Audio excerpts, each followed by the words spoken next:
Hello friends, good morning. I am Aarti. I am going to dictate you exercise number 18 from Progressive February 2023. Please like the video, subscribe the channel and press the bell icon. 5 seconds. Start.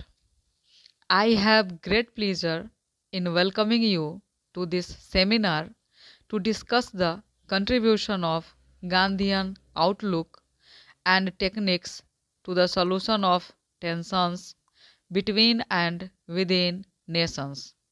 I am particularly happy that so many distinguished men and women from so many countries have responded to our invitation.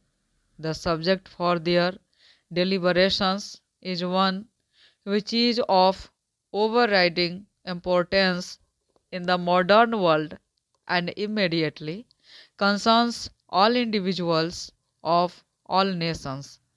When the Indian National Commission for Cooperation with UNESCO met for the first time in 1949, it resolved that steps should be taken at an early date to consider the Gandhian doctrines and their relevance to the problem of achieving world peace.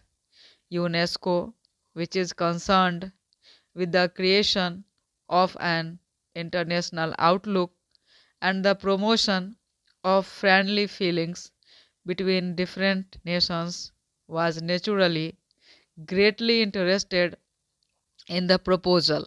Since then, we have been considering how best to give effect to our plans of examining Gandhian methods as a means of achieving peace. You will agree that it was hardly necessary to have a seminar only in order to draw attention of Gandhiji's thought.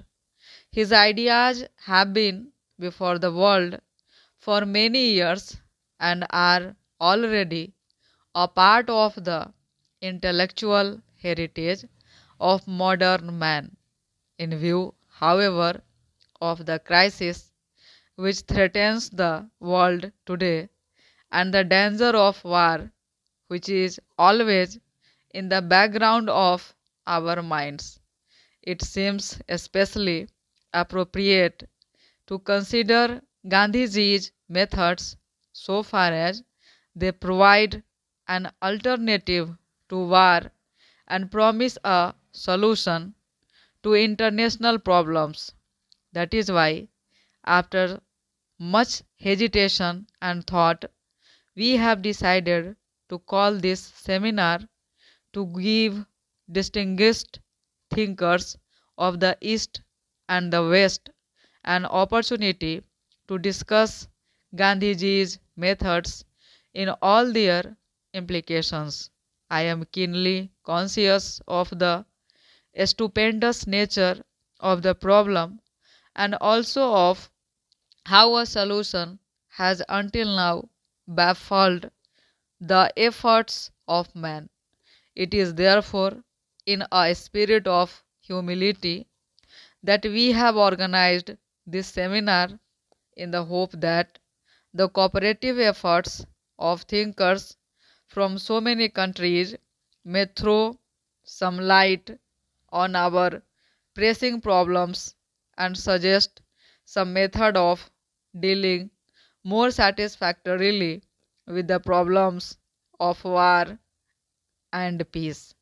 These issues at stake are so vast and our aim so important that whatever we fully succeeded or not, the effort is its own jurisdiction.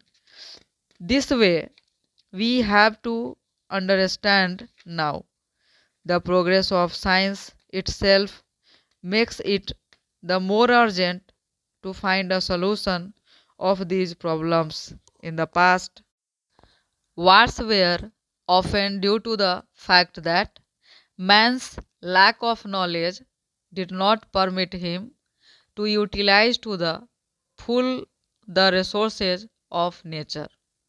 One nation or group could therefore satisfy its needs only by depriving others.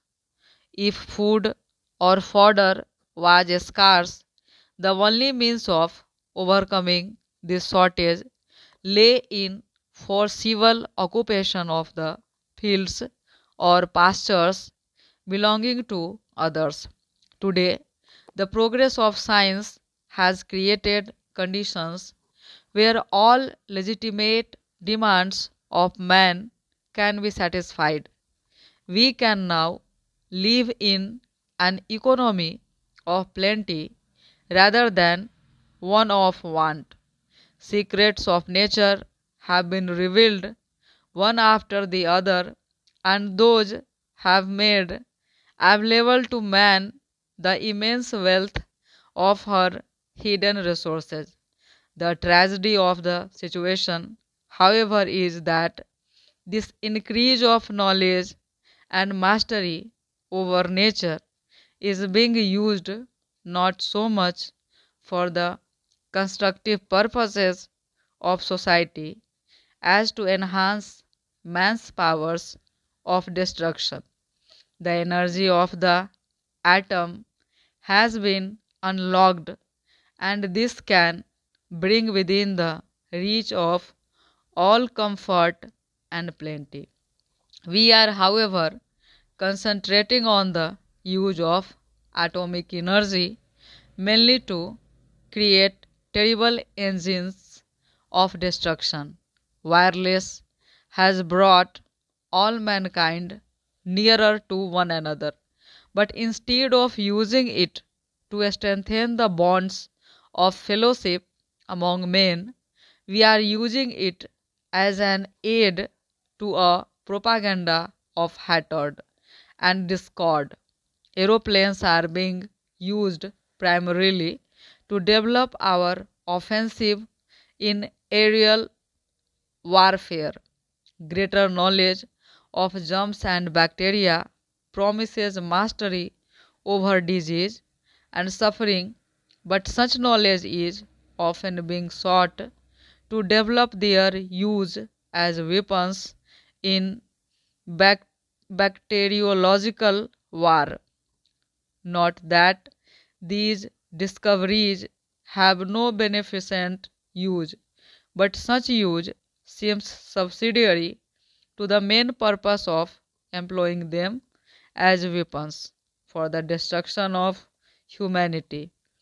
Since the beginning of this century, technological and scientific developments have tended to make war and peace coextensive with the whole world. In the past, some problems may have been solved by war.